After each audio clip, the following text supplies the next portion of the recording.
السلام عليكم ورحمة الله وبركاته.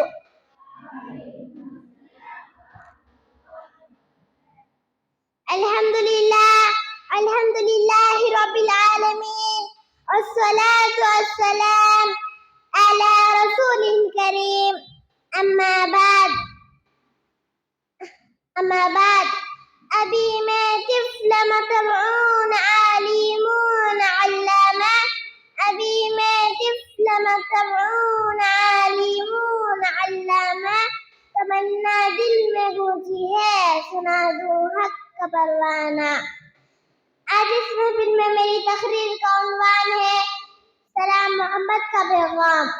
معزز سامعات، اللہ تعالیٰ نے انسانوں کو پیدا کیا، ان پر ایک دوسرے کے حقوق کو متعین کیا. ان میں سے سب سے اہم حق سلام ہے. سلام کرنے سے بغض اور حسد دور ہوتا ہے. اسی لیے نبی کریم صلی اللہ علیہ وسلم نے سلام کو عام کرنے کا حکم دیا. افشوا السلام بینکم، آپس میں سلام کو عام کرو.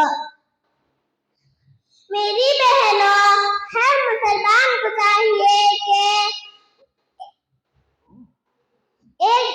وہ ایک دوسرے سے ملاقات کرتے وقت سلام کرے.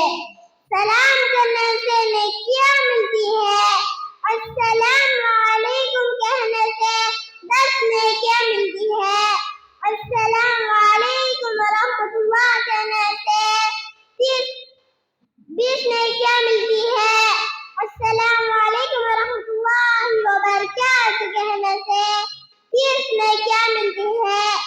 سلام کرنے سے بغض اور حسد دور ہوتا ہے.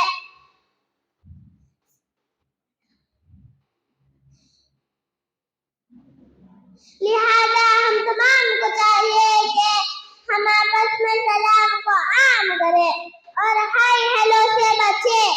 آخر میں اللہ تعالیٰ سے دعا ہے کہ اللہ تعالیٰ ہم تمام کو سلام کرنے کی توفیق دے.